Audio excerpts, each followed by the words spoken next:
Welcome, everyone, to Music Junkies, a podcast about people sharing extraordinary stories about how music has impacted their lives.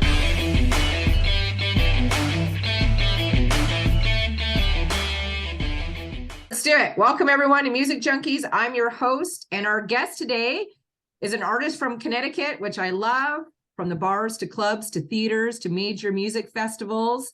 At an early age, he became a fixture on the rock music scene. His band shared the stages with people like Blink-182, Forest the People, B.B. King, and the Flaming Lips, right? Euphoric realm of indie pop rock as a lead vocalist and drummer. Jake has taken the time to rediscover who he is as an artist, which I love. And I'm excited to please welcome Jake Huffman to the show today. So happy to be here. Thanks for the great introduction. You're welcome. I need like one of those sound machines where it's like, the crowd. Yeah, the canned clap. Get all those little clappers in the background. Maybe I can get my editor to do that. It would be hilarious. So what was your experience putting your playlist together for me today? I think like most things, it was just an in the moment thing. To be honest, I think it was just, most of the stuff in my life, I'm just like, in the moment, I'm just going for it. So I kind of forgot what to put on the list. So I guess we'll see.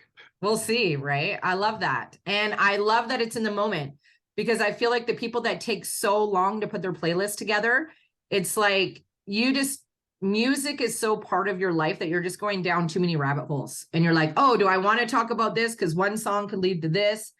And then now we're stuck, in elementary school, or are we stuck in high school? Or are we stuck in college? Or are we stuck in a relationship? So it's so crazy. If you take so much time to go through it, it's like, oh God, I just did a whole podcast on my ex-girlfriend. What the fuck is wrong? It's tough too. I know musicians too. We get stuck in rabbit holes where you get in one thing and you just go right down that rabbit hole. So all the songs will be one thing. So hopefully, let's see what past Jake did. Hopefully past Jake helped future Jake out. All right, well, let's start with the first song and find out. Here we go. Oh yeah. I love it. The Boy on the Bubble. Yes. Yep. That's the reason why I'm a musician. It is. When I was I think one of the earliest memories, I had to be like 3 or 4. I went downstairs. The first house I lived in, I was terrified of the basement, but my mom had this spinning bike down there, and I knew my mom was down there. So I walked down the sketchy stairs into the scary basement, and she was on her spinning bike, and that song was playing, and it switched on. And I heard those drum hits, and I looked at my mom and I said, "What is that sound?" And she said, "Those are drums." And I said, "I want to do that." No. So that was my first feeling of music. That song in particular, that whole album, really, the Rhythm of the Saints album. It's just the rhythm, and I think just the timbre and the tone of everything on that album. It's like a core memory, I love it. So what was your first song that you learned on the drums? I don't think I learned a song for the first 4 years of playing. It was just all different world rhythms. It was probably some weird classical song that it was Etude 4 or something in the snare drum, in the Alfred snare drum book. This is nothing cool, but the first song I think I really remember. Oh, that's a good question. It was probably I Can Ride My Bike with No Handlebars by the Flowbots. I probably played that on drums. I was like, it's the first song I learned. I love that. Yeah. I played drums too, and my first song that I learned, which is super easy. Anything punk is super easy, but I did Nirvana, Lake of Fire. It's so easy, and I was just practicing over and over and over again, and I fell in love with the drums really, really early on too. I didn't ever buy my first kit until, I don't know, I'm thinking my kids were probably, they had to be in elementary. I remember going to Long and McQuaid though with the kids and going in there and I'm buying a fucking kit. I don't care. This is what I'm doing today. And I remember like getting it all stuffed in the car, and the kids were like all around this drum kit. And I bought a pearl kit, and I was like, this is what I'm doing. I still have that kit to this day. It's probably 20 years old. I love that. We probably had the same first drum kit if it was the Pearl Road Show. That was my first drum kit. It came with like the cymbals too. Yeah. Yeah. It's funny. The first kit that you have, I've realized that as I've bought more drum sets, the sound in my head that I want the drums to sound like is the first kit that I played on. Because you know, you like you hear the hi-hat and the snare drum. Like if you said like snare drum, I think I would imagine that snare drum sound in my head from my first drum set. It's crazy. Yeah. So tell me a little bit about growing up in your household. Was there lots of music going around? Did your parents love listening to music? My parents were really supportive, and I was an only. I grew up as an only child. I have a couple half sisters, but I grew up as an only child, and so there was a lot of music in the house. But it's because my parents just like fanned the flame of my obsession of that.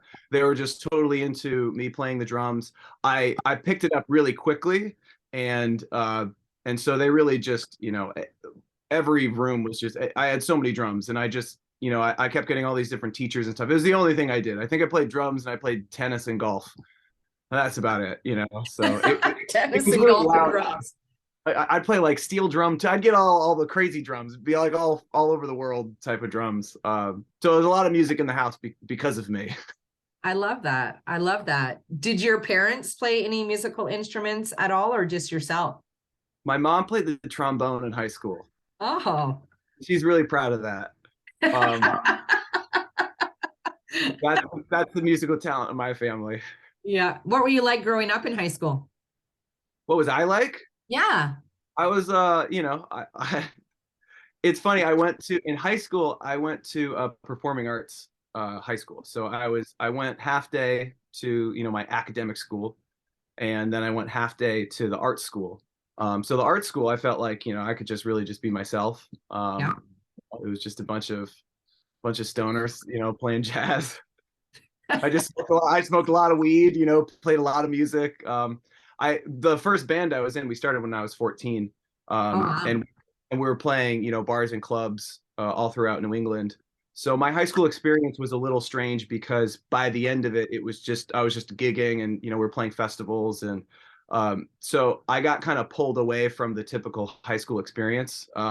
But I still have some like core friends, back there. But I definitely like it. It's kind of a blur because the timeline's all messed up because I see it in terms of the band and the shows that we did, But high school's fun, it's a fun time. A lot of weed. I smoked a lot of weed. You're the first person in the planet to ever say high school's fun, right?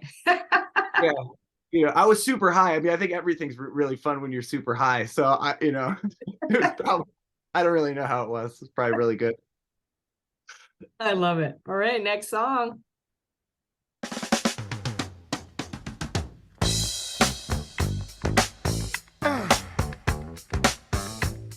Hey, some Brick House. Okay, so when I was in middle school, my jazz band teacher, maybe it was no, it was middle school. It was my 8th grade middle school teacher, band. He knew I was going to be a musician. I always told him I was going to be a musician someday. And so he gave me a little liberty, and he said, well, you could pick, a couple of the jazz band songs that we do. And so I went on and I picked 2 songs. I picked Edgar Winter's Frankenstein, and then I sent him Brick House by the Commodores, and he, in all capitals in the email, said, we cannot do this song. And I didn't know. My middle school, I was like 8th grade. I didn't know it was about, a girl with like big tits. But I quickly learned that we weren't allowed to do it. But the song's awesome. So I love the song even before I knew what it was about, So speaking of girls with big tits, you obviously shared the stage with lots of different artists. What was an event or a festival that you played that you were like, this is completely unreal? I can't believe I'm here right now experiencing this. A lot of those larger festivals that McLovin's played, we played Mountain Jam, and then in 2009 we played a festival called Nativa, and Nativa was crazy because it was a small enough organization that put it on that they let us go everywhere, but it was a big enough lineup. So we ended up meeting like Wayne Coyne and Grizzly Bear and Passion Pit. We were like, I was like next to Zoe Deschanel. She was there because she and him were playing. There's a lot of moments, I think, if I look back in the McLovins, the touring days, you just look around, you're just like, this is crazy that this is my life. It's stuff you dream about, and then it's manifested right there. I remember like Lil Dicky walked by me one time, and I was just like, this is so weird. Like that's Lil Dicky. There he is. There he goes. Did you ever see any of those guys do like some weird ritual before they got on stage? I saw a lot of people do a lot of drugs. I saw a lot of. I saw really what it was is I never really saw the rituals, but I saw like people in and out of like tour buses, and I was like, oh, that's why people have tour buses. I get it. Makes sense to me. I understand. How many girls' boobies did you see while you're on stage? Well, we started out in the jam scene, so quite a few. Quite a few. It was like the first time where you're like, whoa, this is kind of cool. I think it's kind of cool. We're on stage, we're like, whoa, boobs, it's cool. I'm like, I'm doing what I love. I'm looking at what I love. Like, it was all cool. Try to keep it cool, Jake. Don't rush the song. I'm on the drums. Like, don't rush. Do you have any embarrassing moments that happened on stage? Yeah. Oh, yeah, totally. I'm probably going to blank on all of them now, but 100%. There's just been, really what it was is a lot of the earlier shows, because we were a little bit of a novelty act because we were kids, you're like 14, 15, we're playing on these big shows. And I would rush so much. And in the moment, you think everything's cool. You're like laying it back, and then you watch a video and you think the video is sped up like 4 times at the speed. And I just watch back and I'd just be mortified that I just, played, like Lay Down Sally at like 320 beats per minute, It's like retroactive embarrassment. So were your first concert experiences playing on stage, or do you remember the very first concert that you went to and saw live? The first concert I saw live was Ringo Starr and the All-Star Band. Wow. I was in 6th grade. It was like the best first shows because it was Ringo Starr, it was Edgar Winter, it was Gary Wright, the guy who did Dreamweaver, Billy Squier, like the Stroke, Billy Squier. Yes. Dude from Men at Work, who's that guy? Colin Hay, and then the bass player from Average White Band. Wow. And then Ringo had like another drummer who was also sick too. And they played all of their hits, and it was at Mohegan Sun in Connecticut, and I was just like, I was blown away. It was insane. It was absolutely insane. That's really cool. I love first concert experiences because most of the time when you do go to your first concert, it's like your parents bringing you, or, an aunt or family friend or whatever it is. It's most people don't experience like their first concert going with like their buddies, it's always something. So it's always curious to hear like what their concert experiences was. I thought you were the Backstreet Boys or something. I wish it could back in the heyday. That would have been a hella cool concert to see. My first concert was Iron Maiden. Wow, that's awesome. My dad took me to that. Yeah, it was. When was that? What year was that show? Oh God, like early 80s. That's awesome. In Vancouver, and Eddie like fell on the stage. So it was like mayhem. That was like back in the day when it was really cool to be on the floor without chairs, right? Like how concerts should be, right? It's like absolute mayhem. And it was cool. It was awesome. I was like, this is fucking incredible. But it was loud. My first time ever meeting my dad, he's like, smokes are in the thing. If you want a beer, go ahead. And we're going to Iron Maiden. I'm like, this is fucking awesome. Wow. Okay, here we go.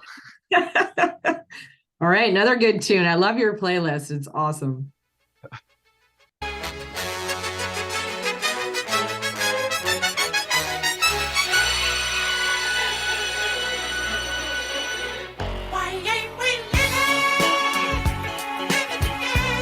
How can you beat the Bee Gees? Like, come on.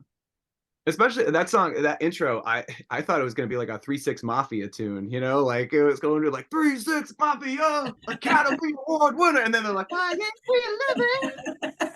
Like it was out of left field. I was like, what? What am I listening to? This is the Bee Gees. It's crazy. That's right. We need to bring back their outfits. Yeah, yeah. I think some people try. You know? Why do you love that song? What memory does it bring up for you?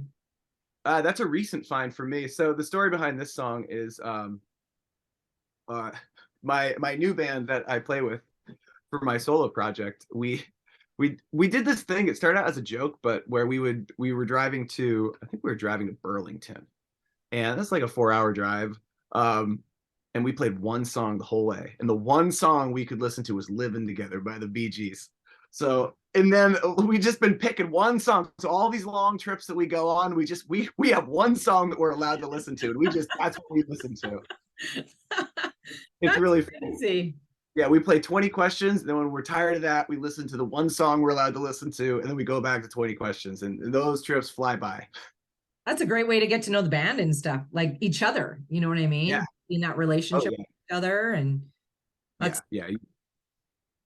That's incredible. So, are you a boob or butt guy? Yeah, why choose? Are you into blondes, brunettes, redheads? Doesn't matter. Why choose? Are you in a relationship right now? I am. Okay. So how'd you meet your significant other now? We'd just known each other a while through the scene, and then through working together, and just through where we were in life, it just we just kind of collided. I love it. So you asked her on a date, or however that happened. How long before you guys were sleeping together? How long did she make you wait? I think we saw each other a week, and then we moved in with each other. Oh, wow. Good for you. I like this. This is a good thing. What do you like most about her? That's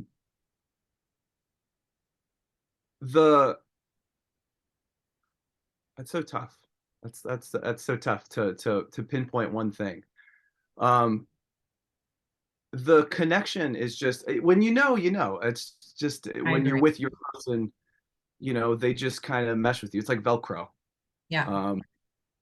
There's something about the connection, like when you can look at somebody and you can just read their mind and they can read yours. That's just what it is. It's tough to find the exact words. I'm sure that's probably why I write songs and stuff. Maybe I could be more elegant with it that way, but it's the connection. The connection is what I love.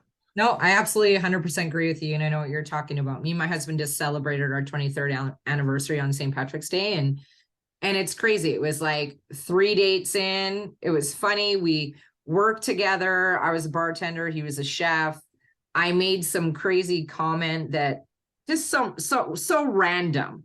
Like, I'm like, oh, we could go out on a date. That would be cool. But if you're going to come over, I'd like to see the Trials of Life video, the whale one. Like, and he's like, yeah, sure, I have that actually. Like, what are the chances of having that VHS tape, right? And it was like, that was it. Connection was there.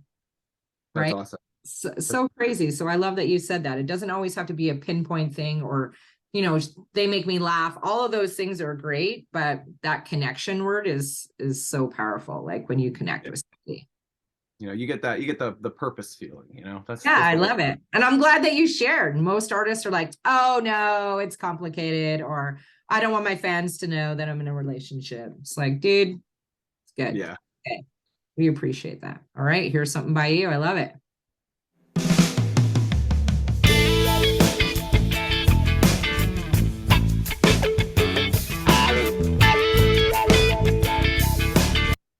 All right, McLovin. So where did the band come from? How did it get started? Who came up with the name? YouTube, the internet came up with the name. No way. Yeah, so the original trio, we were like 14, 13 years old, and we posted a cover of a Fish song. Fish song went viral on YouTube, and then actually Tom, who's the lyricist for Fish, he reached out to us, and that's how we wrote Cohesive, because that was co-written with Tom from Tom Marshall, the lyricist of Fish. So that song I always put on there because, you know, I wouldn't be where I am without that, you know, without meeting Tom, and really just the way that he mentored all of us, and, you know, my songwriting and how I think about how, you know, how I should think about my own art and value it. You know, he was such a mentor. So I'll always, you know, give him credit where credit's due on that one. I love it. So what happened in those lives? Did you guys just all kind of disintegrate, all go your own way? Time was to like evolve and move on, or what happened there? Well, you know, without getting into too many crazy details, I think if you look at it, you know, the person you are at 14 and the person you are at 25 is drastically different. And then if you add in that, you know, you are, by the time we were, you know, 20 years old, we were touring 100, 200 days a year, which kind of supercharges everything. You know, just you're just constantly around a bunch of dudes, you know, dudes who you love, dudes who are your brothers.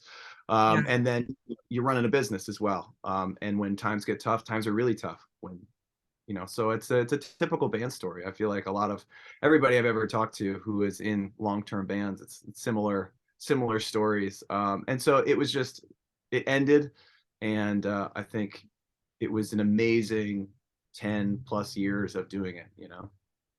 Yeah, sometimes you got to evolve, change. Things got to. I couldn't imagine being You can't stop. You can't you're stop 14. it. Like it's Yeah, that. you can't stop the change. You know, it's the No, change happens. You know.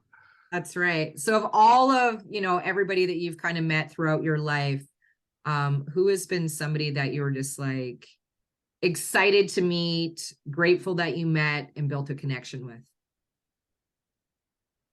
When I was 19, I met 19 or 20. I met Michael Novick, who was he helped produce the TV show Glee, and he managed the McLovins for a while. And he's just always been there. He's always a phone call away. You know, he's my manager still now.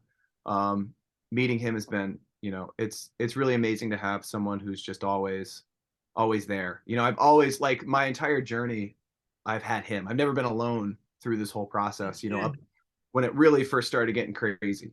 You know, I don't want to diminish anybody else I've ever met. Like, I have so many incredible connections with people in my life. I mean, you can't be a musician and you can't do it alone. You know, like it's your team, it's the connections you build along the way, and you kind of learn the hard way when you know, when you lose connections or you burn bridges or something like that, because artists can be in the moment and be crazy sometimes. And you learn that, like, you know, the older I get, the smarter I try to be with all my relationships, and I'm more careful with how I build them and with who I build them with.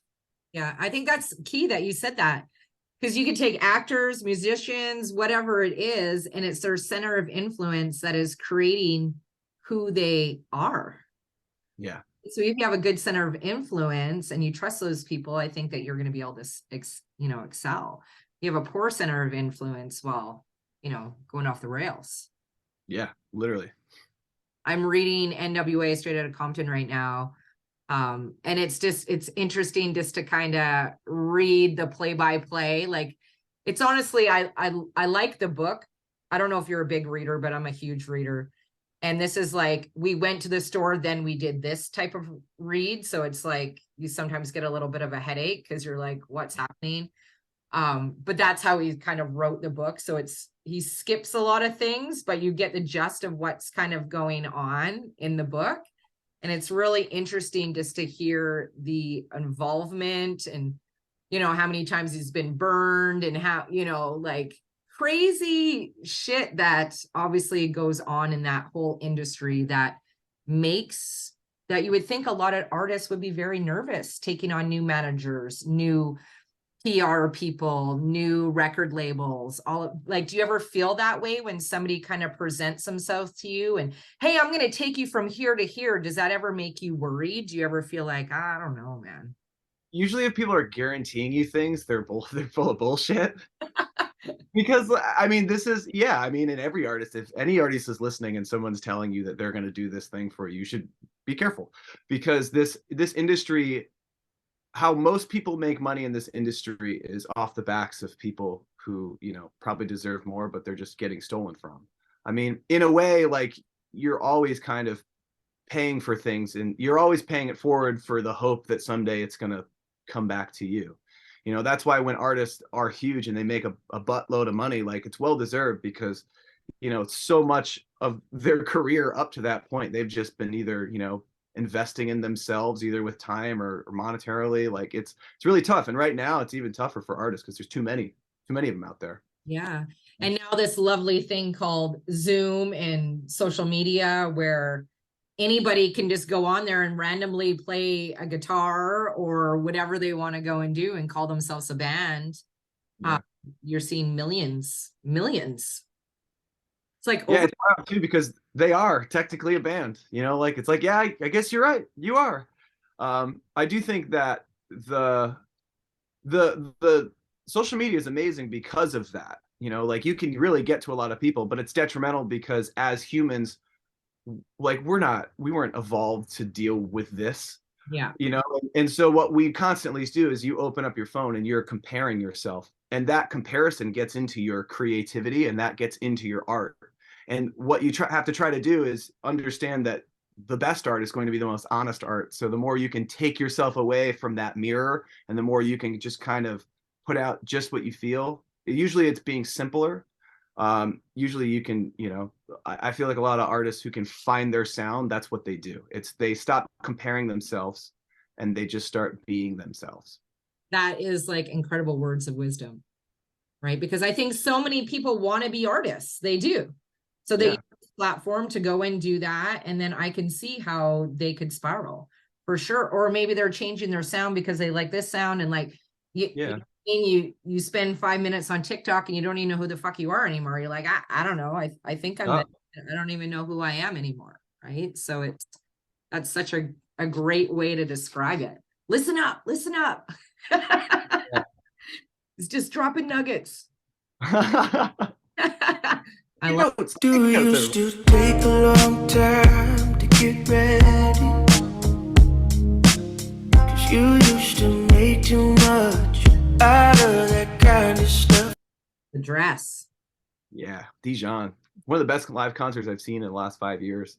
We flew down to Arizona and we saw him in Mesa. He opened up for Bon Iver, and everybody should just check him out because, you know. And then McGee, who's one of my favorite producers, I just think he has this amazing song. So McGee produced that album. McGee was at that show he was playing too, so I was like geeking out seeing him. Um, but man, that's everybody should just check out Dijon. That's why I put that on there. That's what I've been vibing to a lot. I love it. So you've did a lot of things in your life so far as being an artist. What's been your most proudest accomplishment? That I'm still here. Yeah. The older that you get as an artist, I mean, the more you just look around and there's just not as many of you left. It's really hard. It's hard to do this forever. You know, I'm lucky enough that this is what I do. You know, Yeah. I produce, I do my thing. I score stuff. I teach music. I try to do whatever I can to only do music. And it gets harder and harder. You're essentially, it's either every year I look in the mirror, I'm like, is this the year that I stop doing it, or is this the year that I double down? And I've always I've hit that double down button a lot. So, I love you it. know, And you you know, so always have again, to you know, reinvent thanks for having yourself. me here. Yeah, yeah, You definitely. feel like because music's changing all the time. Like look at Madonna. We don't even know what the fuck she's even looks like anymore. She kind Yeah. of is looking like the Catwoman. Like she's scaring me. Like it was so crazy. I was watching a TikTok the other day and this girl challenged her to go do a world tour.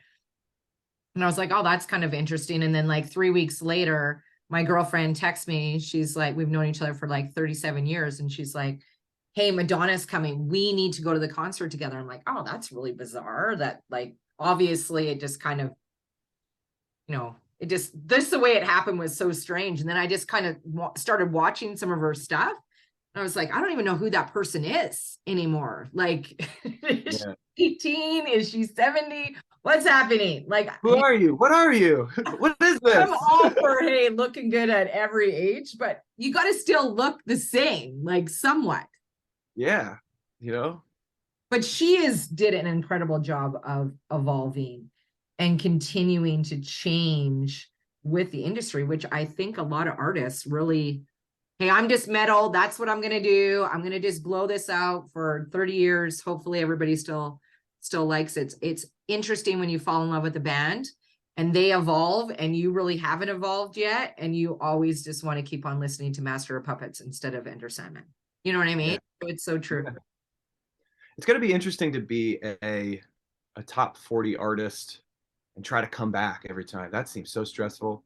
You know, like if you're, I see how it works. If you're like, you know, if you're like a Justin Vernon or something, or you're like the Avett Brothers, you can kind of just do your thing. You know, you're kind of always going to be there. Your fans are always going to love you. But top 40, it's just this rotating, like, because people don't stay 16 forever. I guess 14-year-old girls are that's what makes pop go around. So, you know, it's got to be really interesting to always kind of have to understand what everybody likes and what you need to do for that. It's got to be really stressful.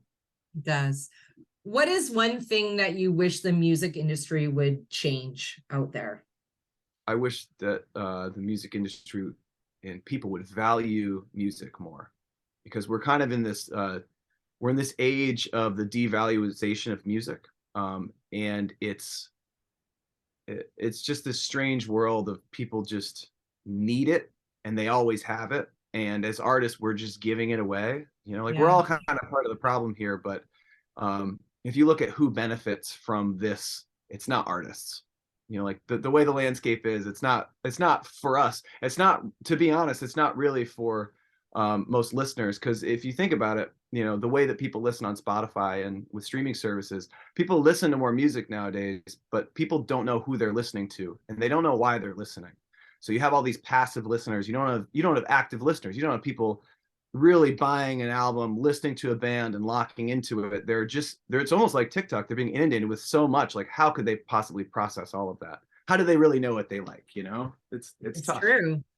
It's so true. And then you have the companies like Spotify and iTunes where, you know, you go on there and listen to music and then they're recommending music for you, which is great, because then a lot of other artists get found and discovered. But I don't think, like, I don't know when the last time I really like listened to something and went out and really bought that album. I feel like there's more singles now than an actual album. Like, to go and purchase an album now, even when iTunes was coming out, I was so irritated by it, because it was like, oh my God, I just love going and buying a vinyl and like listening to the whole entire album. And, you know, or when we were forced when we bought tapes, it's like, you never fast forward. Like, it was like, hey, if you didn't like this one song, you were going to end up liking it anyways, because you had to hear it to hear the other song that you really liked, even though you fast forward. But it was just like the whole concept. You just didn't. There was not a lot of fast forwarding going on in the tape days. Like, I don't remember really fast forwarding. If you did it too much, your tape would break. You had to tape it all up, and yeah, you like ran the risk. You would just all like, you know, spool out, and then you'd be like, you know, like with the pencils trying to get it together. You know? Do you remember the first tape or CD that you bought? The first tape I ever played was this what's his name? Oh, Cat Stevens. Oh, nice. I was super young. It was a Cat Stevens tape. And then the first CD I ever bought was Backstreet Boys 2000. So I do wish that I had seen them live, because I love them. Totally touring. They just put a new song out. Have you seen their new video? I haven't. I feel like I could go see their new video. Okay, after this, that's what I'll do. Honestly, you have to. It is kind of like a gag about them in the 90s. Like, it is, they did a really good job of the video.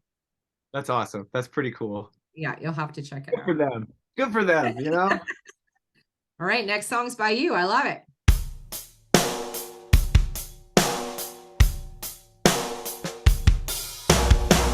High hopes and namaste.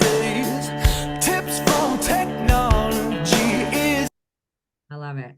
So what's that song about, and why did you create it? And what memory does it have for you? So that song's Martyr. That's the one that was released in January. It's performing better than anything I've ever put out in my whole musical career.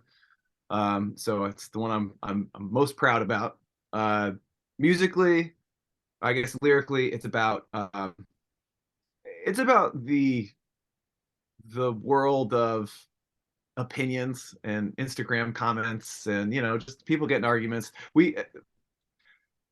I feel like I've told this story a lot because Martyr's come out, but essentially, you know, people have a lot of opinions now, and I think we've forgotten as a society that opinions can change.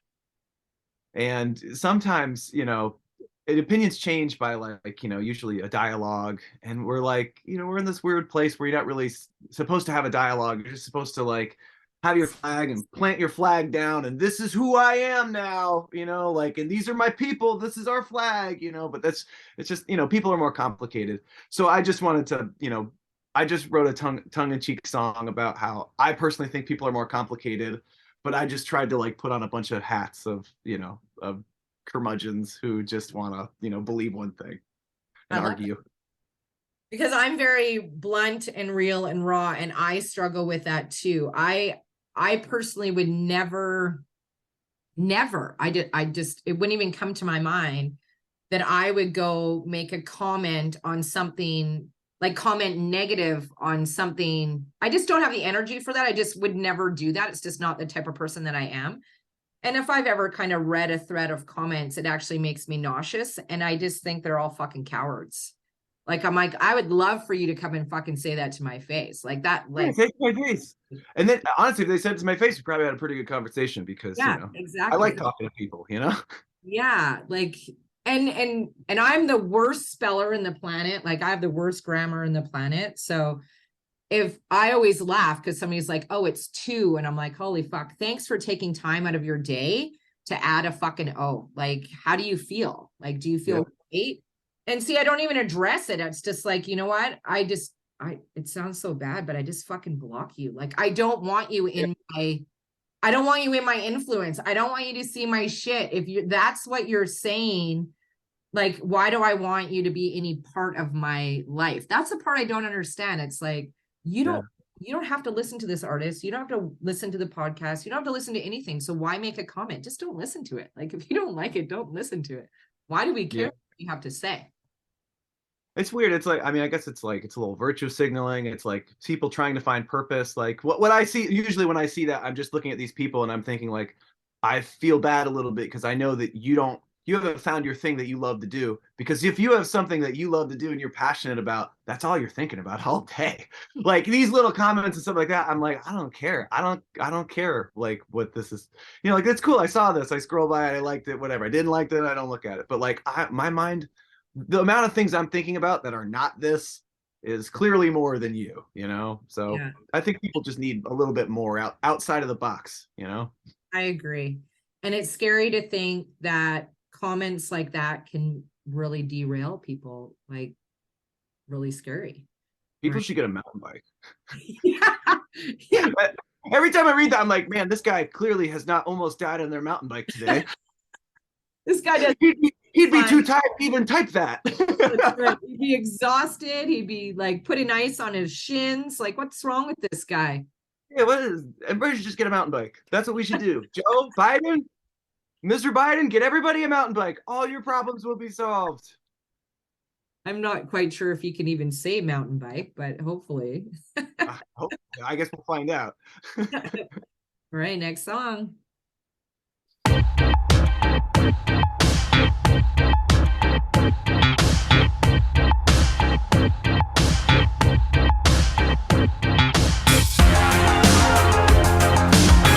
I just love the beginning of that song, Tidal Waves. It's awesome. Tidal Waves.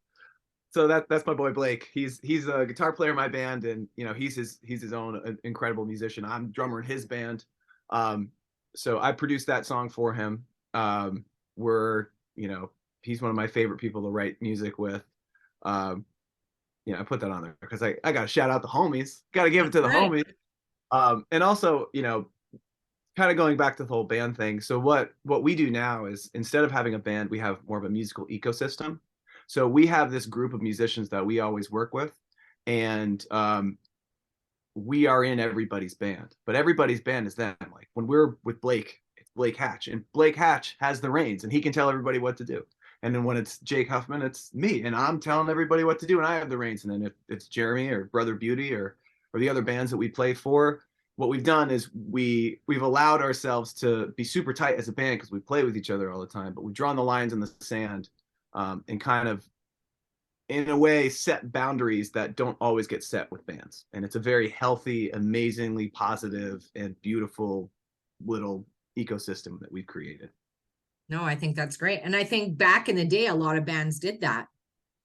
Yeah, I guess that's why at the Beatles they like wrote all their names after the songs and stuff, you know. Right. And I know But it's tough when you have musicians all under one umbrella of the name, because they're not all that, you know, like Yeah. everybody in Metallica is not Metallica, you know what I mean? So that's where a lot of band issues come about, is like, you know, people don't know where their jurisdiction lies and like how far they can really tell what they want to say. So, you know, with this we found and that's healthy. where ego comes into. Yeah, definitely. Right? Like, and that, you know, I go back to that NWA book because they talk a lot about that, right? It's like Doc and Eazy-E and Dre and Ice Cube, and it's like right there, he'll do the song and he'll be like, you know, Ren wrote it, Eazy did like, and it's so cool because it's like, and then they branch off. We're gonna do an album for Eazy, and then we're gonna do an album for, but they're all NWA, which is really cool. But they are subs. Like, it's so smart. It's so smart. Yeah, I mean, hip hop and R&B have been doing this literally since it started. That's like what they do, and so that's literally where we got this kind of handbook from a little bit, and it works really well. So musicians out there, if you and your band are struggling, maybe try that. Yeah, and why not go work for?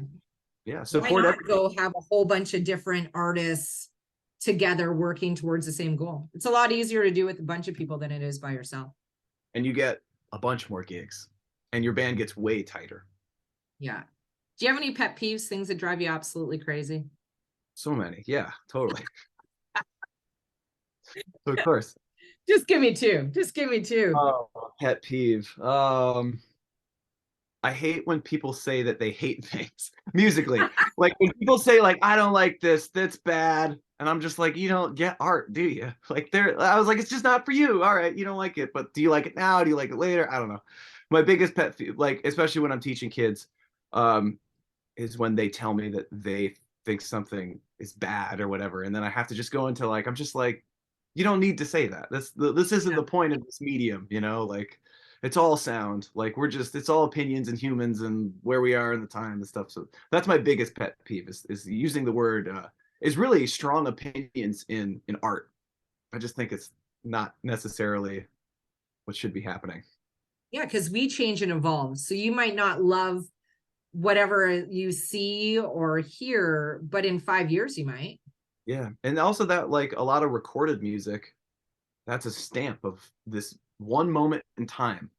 So it's like, of course, like maybe you don't relate to that, but yeah, you weren't there. Like this wasn't you. Like, you know, like, it means so many different things to everybody. So, and it all depends. To me, music is like watching a movie over and over. Like you catch something new every time. Like if your ears are open, you'll hear something else. You know, if you let your mind be a little bit more open, or your heart be a little bit more open when you're listening to something, you'll take something away from it. You know. Yeah, I've always been like that listening to music. It's interesting when I listen to music with a group of friends and just watching the difference. They're just listening. I am like listening, where I'm like, oh my God, did you hear that? And people are like, what is wrong with you? I've always had an ear like that. I've always believed that I need to do something in the music industry because I feel like my ear is so in tune to that it's not just me learning the lyrics to sing this song. It's like, oh my God, did you just hear that cowbell? That was fucking cool. Like they like, and they're like, what? There's a cowbell in there or whatever it is. It's just like, oh, I love this little synthesizer. My husband's like, that's so crazy that you pick up all this crazy stuff.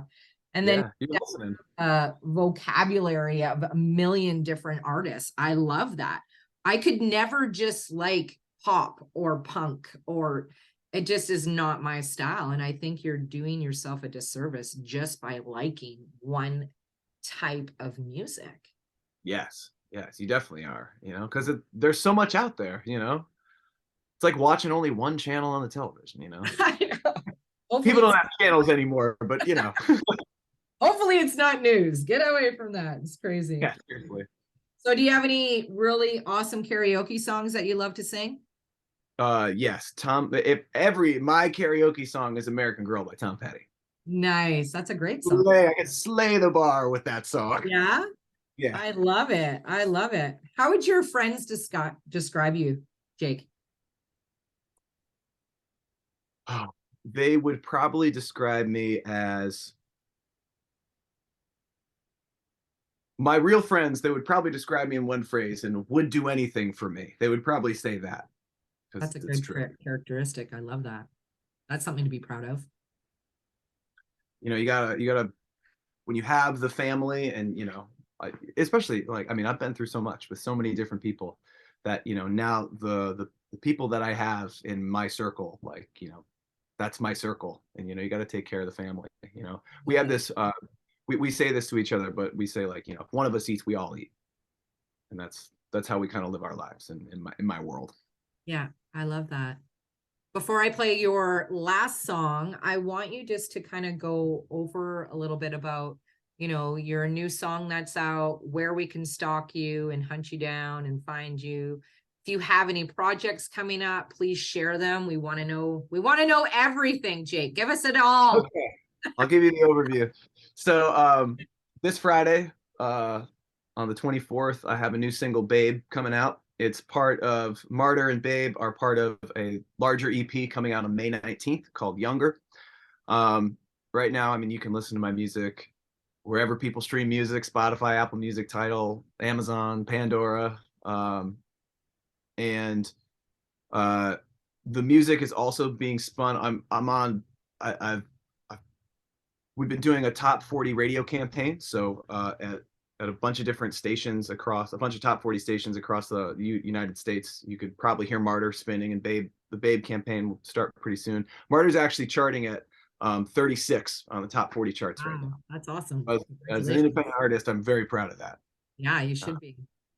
But yeah, so the EP comes out soon. There's a bunch of really cool things happening.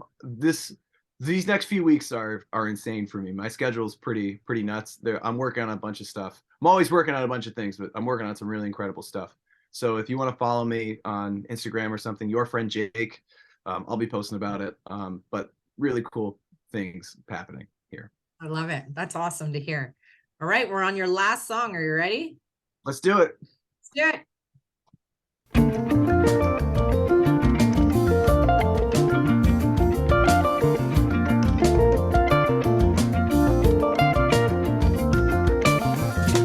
You enjoy myself, which is really hard to say if you really think about it. Watching PC drive me to frenzy. Yeah, so that's the song. That's the one that started it all. Wouldn't be in a band without you. Enjoy myself. That's the one that we covered and it went viral. Wow. So that's the beginning. I'm sure if like there's ever a documentary or like a movie of my life, that would be the song.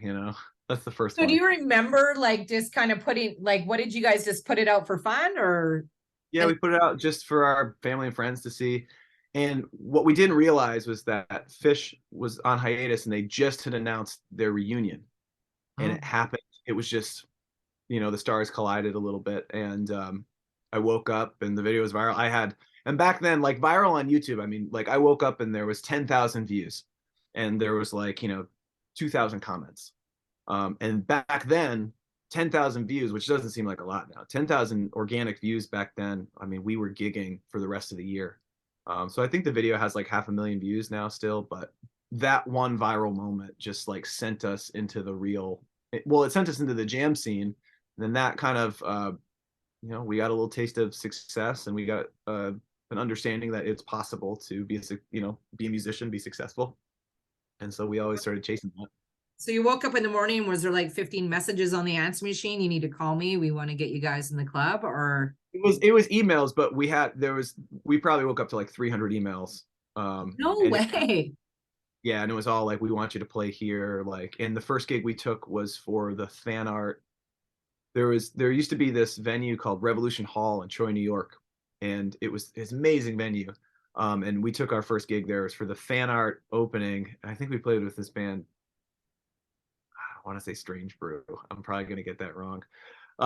but anyway, it was our first gig, and I remember we were so excited for our first gig, but then I got laryngitis, and so I couldn't even really sing. So we played this like instrumental set, which it was a bunch of jam band people, so it totally worked.